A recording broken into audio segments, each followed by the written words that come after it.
Hello and welcome to helpyourmath.com. In this video, we are going to talk about the same base division property of exponents, and we're going to look at negative exponents. Before we get started with those, let's just review some properties that we've already seen. First, I sometimes refer to this as the invisible exponent, but if we do see a 1, or if we just see a base, the base always has an exponent of 1, so we could say a to the first is the same as a. Next up, as long as a doesn't equal 0 itself, so as long as the base isn't 0, any other number raised to the power of 0 is equal to 1. After this, we have 1 raised to any power, and 1 raised to any power is 1. On the right-hand side, this is the same base multiplication property, so if we have the same base, we see that they're both base a, and it's being multiplied, we can clean this up by adding the exponents. So we could rewrite this as a to the x plus y, and if x and y were numbers, we'd be able to actually come up with a number. So if it was a to the 5th times a to the 9th, we could actually add 5 plus 9 and get a to the 14th. Next up, this one's called power to a power, a to the x, that thing raised to the y. When it's power to a power, we multiply the exponents. So this becomes same base a to the x times y. This last one is called the distributive property of exponents over multiplication. Each unique base inside the parentheses gets raised to this exponent. If we need to, we would apply that power to a power property that we see right above it, and we would multiply the exponents. Otherwise, each base has its own invisible 1 exponent, and we would say that it's a to the x times b to the x. Okay, so now let's look at the purpose of this video, division with exponents. And before we just go ahead and write the property, let's see if we can predict what this property says. So what we're going to do is we're going to actually expand m to the 8th. M to the 8th means multiply m 8 times. Use it 8 times as a factor. So I'm going to write this as 1, 2, 3, 4, 5, 6, 7, 8. And then in the denominator, we have m cubed. That means write m 3 times as a factor. There are my 3 m's. And now, just like with division of regular numbers, if we see the same factor in both the numerator and denominator, we can cancel those out. They would both become factors of 1. But if there's something else, we don't need to include the 1. So I can get rid of these 2 factors of m, these 2, and these 2. So these technically all become 1s. Sometimes we write it, sometimes we don't. That's a personal decision for you or what makes sense to you. Once we cancel all those m's out, what are we left with? Well, we have 1 times 1 times 1, and then I see still 5 factors of m in the numerator. In the denominator, I have 1 times 1 times 1, which is 1, and m to the 5th divided by 1 is m to the 5th. So, do we see a relationship between the given exponents and our final exponent? I'm seeing that 8 minus 3 equals 5. Okay, that's the relationship I'm seeing. Let's see if that happens again. So here we have a to the 6th divided by a. Again, I'm going to expand and see if this works.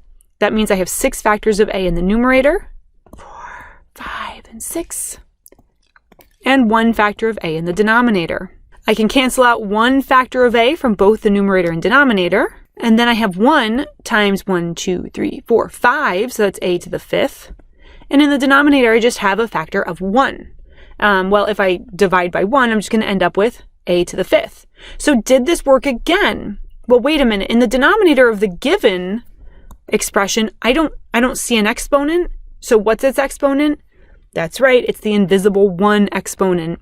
And then we could say 6 minus 1 equals 5, and the system works. And now the answer is not always 5. These two examples both happen to have answers with exponents of 5, but that's just, that's just the luck of how I wrote these questions.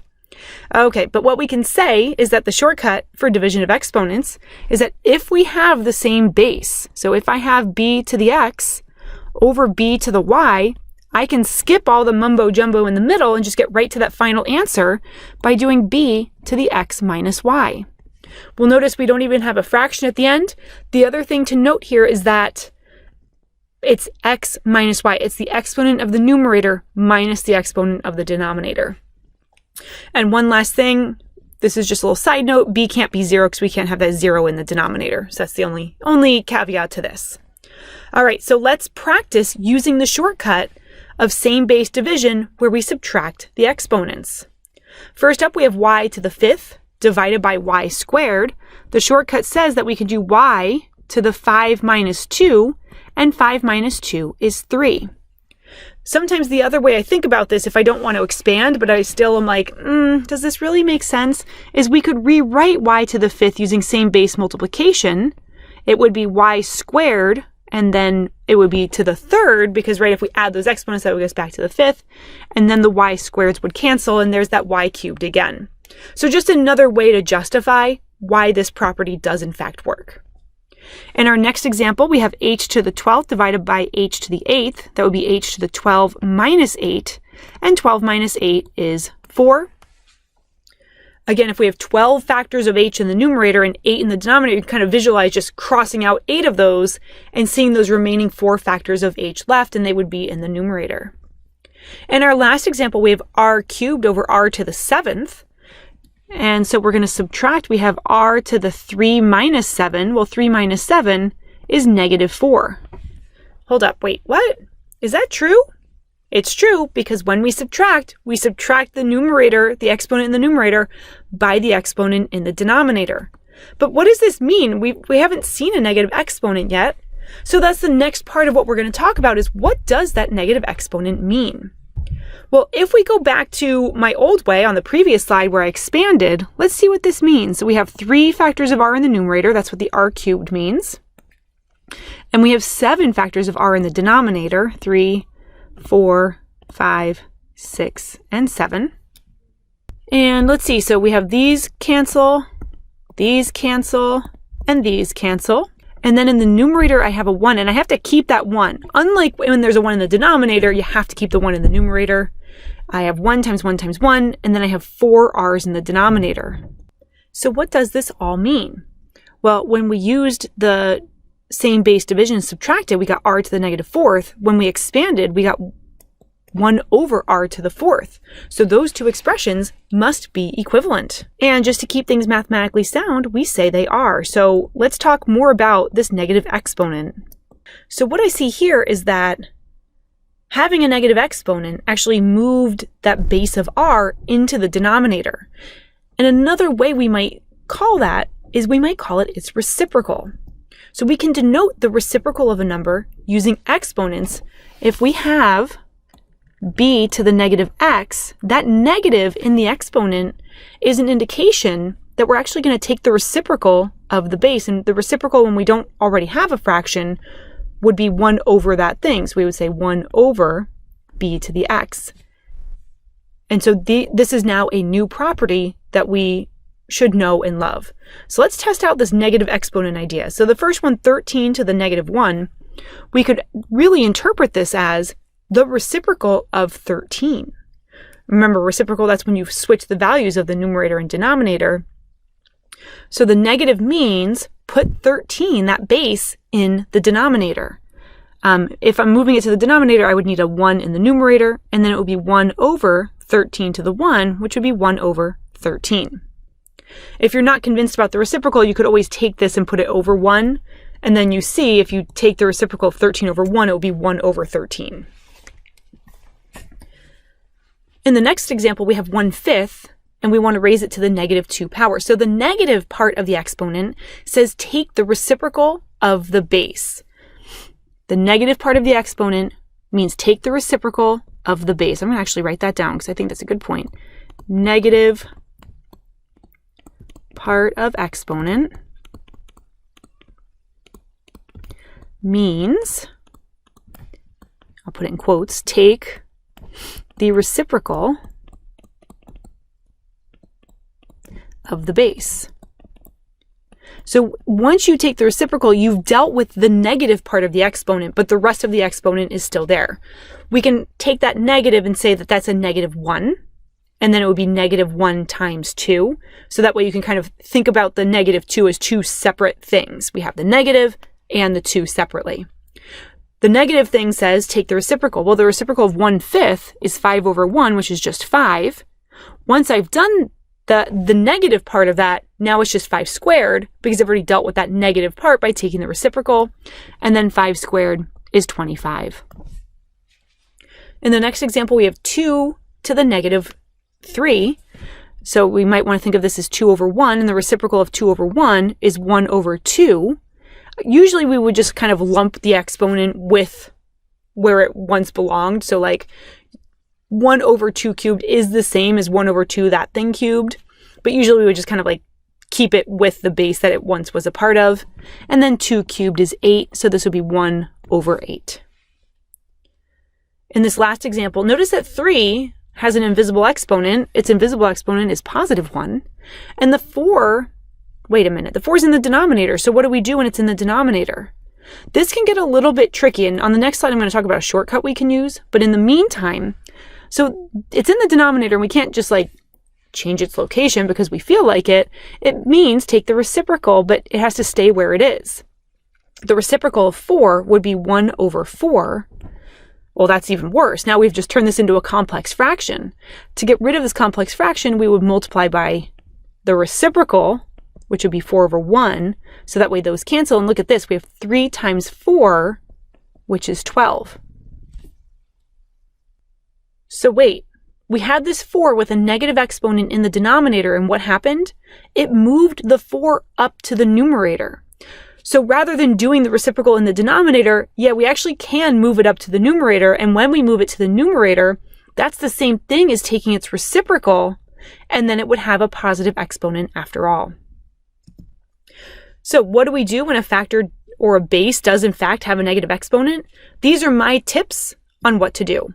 If there is not a fraction already, so if we see something like 2x to the negative 4, I see a negative exponent. The negative exponent only belongs to that base x. 2 has its own exponent. It has an invisible 1. So my suggestion is put the entire expression over 1, and then any base with a negative exponent will have a positive exponent in the denominator. Remember that 2 already has a positive exponent, so it stays in the numerator. Once we move the x down, that's like doing the operation that is taking the reciprocal, which is the negative, and it's still being raised to the 4th power. If there is a fraction and the factor is in the numerator, we would move any base with that negative exponent to the denominator, and then its exponent will be positive in the denominator. So this is like saying we have x to the negative 4th over y to the 3rd. 2 has a positive exponent, right? It has the invisible 1. X to the negative 4th is in the numerator with a negative exponent.